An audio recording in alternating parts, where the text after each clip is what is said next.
everybody, CW here. I am going to make this video YouTube safe. So any YouTube auditors out there, there is no dangerous situation here. Everything is safe. We have no lead, we have no fumes, we have nothing that's going to harm anyone, including myself or any of our viewers. What I want to talk about a little bit is a couple of new bullet molds.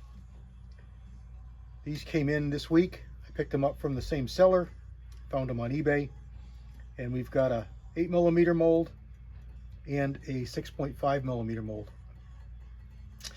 Now this is going to be a little bit abbreviated because of the limits of what I can show you here on YouTube.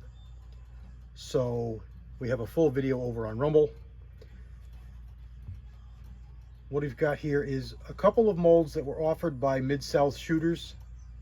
I'm going to say back in the 90s. I don't think it was anywhere before that. But they were special order molds, special for Mid-South to sell. I'm just seeing a little burr here, and I'm wondering what it's from. It looks like the mold got drilled almost, but it doesn't hurt anything. So let's just move on. It's the old style Lee mold. Pretty deep blocks because they're pretty big bullets. This 6.5 is 170 grains, and if you know anything about 6.5 bullets, they really top out at 160 grains. And even then, there's only one person that makes them, and most people stop at 150 grains. And there's really not many markings on the mold. There's no numbers to tell us what it is, but it does have a stamping on the bottom that says Old Fella. Now, that's not the person who owned it. That was the nickname or the name or something associated with the name of this mold. And they also called it the cruise missile for obvious reasons. It's pretty long and skinny. It's very similar in size to the Lee 309 230 2R 1R bullet that the 300 blackout shooters like. The second mold was supposed to be a 200 grain 8mm mold, and this one has seen a lot more use. Somebody has really graphited the bore, the cavity, and you see here I have to do a little bit of work with the mold. This one here is quite loose, this one here is quite rigid, so it needs a little bit of TLC. The handles are bent, so when you put it together, oh, it went together that time. When you put it together, usually that's what it does. It doesn't quite align. Turn it over this way and it aligns fine. So the handles are tweaked, whether that's from abuse or from just manufacture. I'm kind of leaning for just manufacture.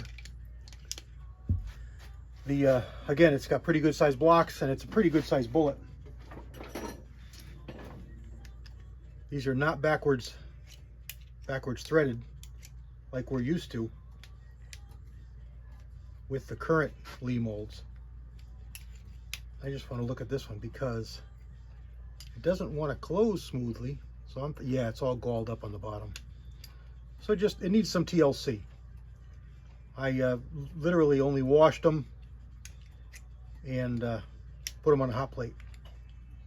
So they need some TLC. This one needs a little bit of work, but they cast some pretty good slugs.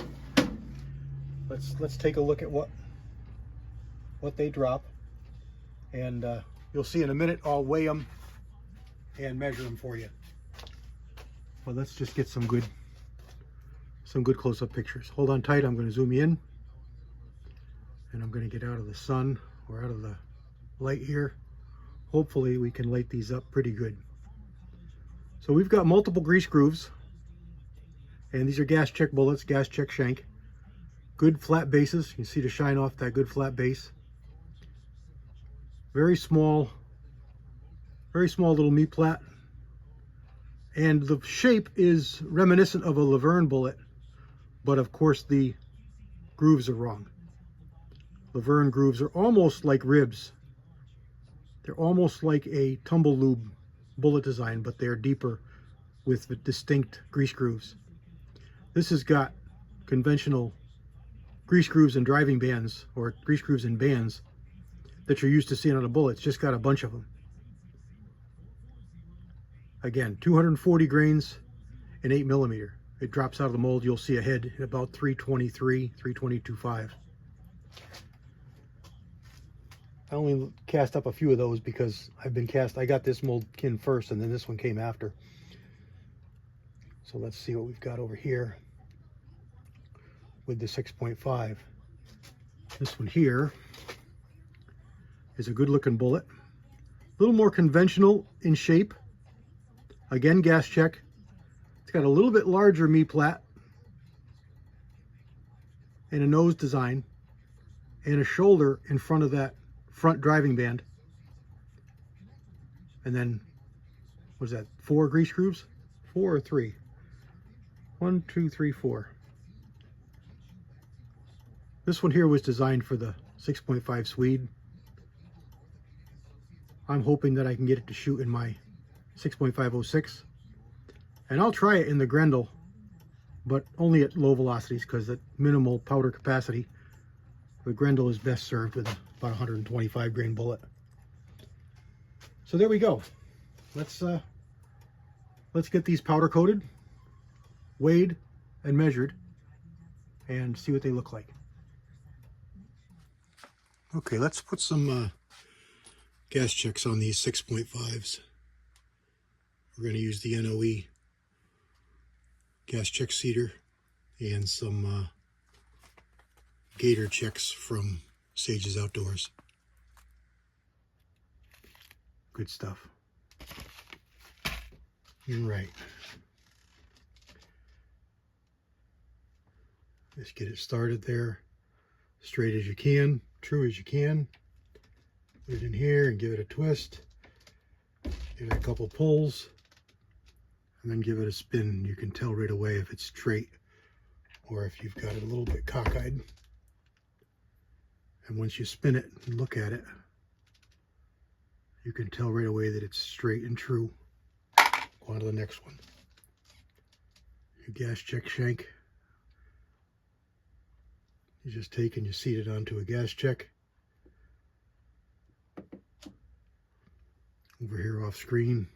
Nice and straight and true. Start, put it in,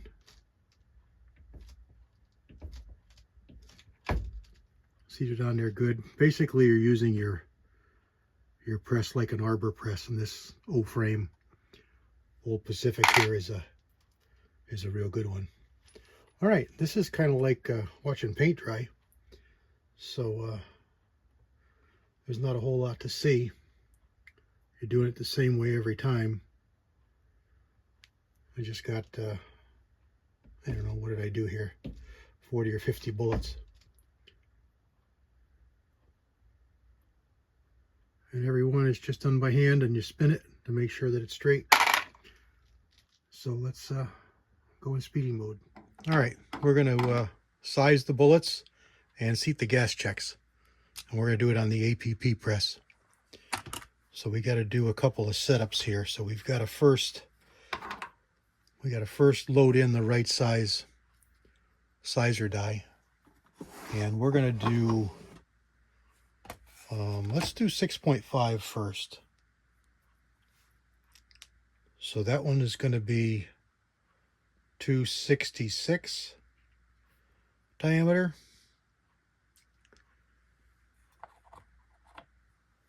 So let's look here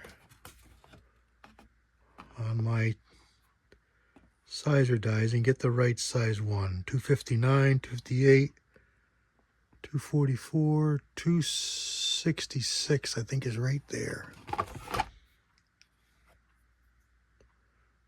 think this is 266. Yep. We're going to drop it in here. And you got a tiny little Allen wrench. Doesn't really do anything except keep this from pulling back out. And put this back in the press under here. It's like a lock and load setup. Run it all the way down. I got just a container. Catch the bullets in. So that's now set up for 264. I'm sorry, 266, but you know what I mean. So let's get the right size pusher here. And we're going to put this in the top punch. I'm going to put this down through here. And the same thing. Quarter of a turn or so until it stops. And then we'll check it out. Okay, there we go. Now we just run all the 6.5s through the sizer. And I've got them mixed in here with the 8mm, all mixed up. But it's not going to matter. Set it in there, bring this down, line it up so it's straight, push it through. I push it through gas check first because I want that gas check to be pushed on and seated. It should still work doing it this way, but I like to do it this way because I know it's pushing the gas check on all the way and sizing. Now we checked the size on these, so we know we're not really sizing a whole lot. And this is a really thin coat of powder coat. This is my own mix. I call it Army Green, but it's not really drab. It's kind of shiny.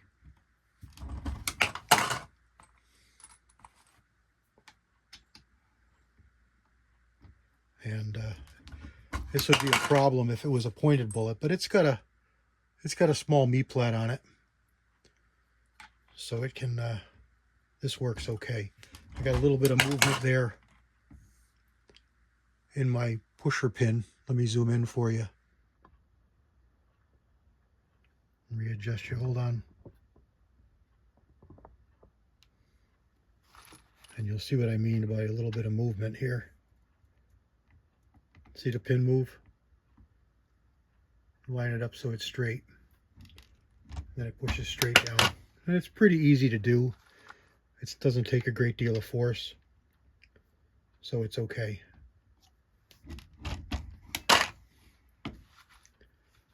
You just go through all the bullets until we're done. I'll switch you over to speedy mode. And I'll zip through all these. Stand by.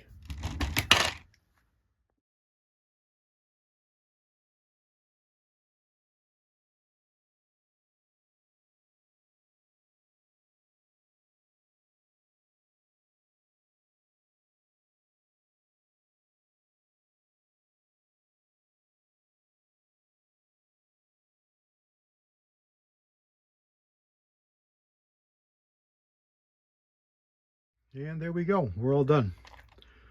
There's the 6.5, 170 grain.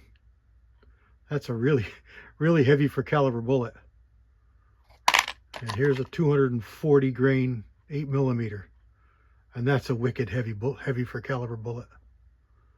You can see that they are very close to the same length overall. But you can't really tell, but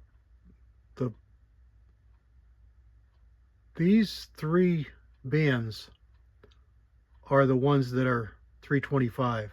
These two bands are probably 320. So they're less. So this is going to be the nose of the bullet, even though it's got grooves in it. Where this one here, you can tell there's a band right there. It's got this one, this one, this one, and this one. So this here is the bearing surface from the front of that gas check all the way up to about a 1/16 of an inch past this last grease groove here. And this front one here, you can just see the line. That's called the driving band. These are all bands, but this one is the driving band. So all this nose is just that, it's nose. So this is 266 diameter, but this up here is probably 260, maybe 259. So that's going to fit in your throat of your barrel, and all the rest of this is going to be where the rifling engages. So this, I'm going to try this in the Grendel, but I didn't buy it for that. I bought it for my 6506, and I'm interested to see just how it shoots. It's going to be pretty neat. Very, very heavy for caliber. These are cast pretty hard. It ought to be, it's at least number 2 alloy, if not close to linotype. Ought to be about 20 BHN. So there you go. I hope you enjoyed it. I think they're neat as heck. And I'll get you out on the range with these as soon as I'm able. I apologize for no range videos for a while, and because I'm kind of stuck at home here. I care for my wife, and I can't really be away from her for any length of time because she needs me, she needs care. And unless I arrange for somebody to be here for her, I can't get away. And frankly, I don't feel right going out enjoying myself when she's stuck with what she's got going on. So that's that. God bless everybody. CW out.